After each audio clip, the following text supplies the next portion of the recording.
Alright, so my brother MFC 7860, it says toner low.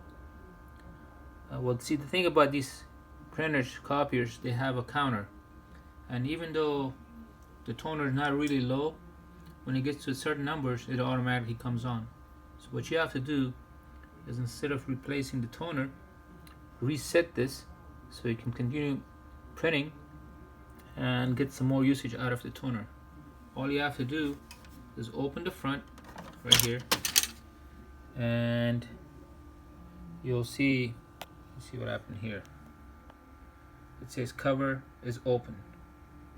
See that? All you gotta do now is press the clear button right here, and it says replace drum. Don't do anything there. Press star 00, and it says accepted. See? Now you just close it, and it shouldn't say toner low anymore. Wait a second.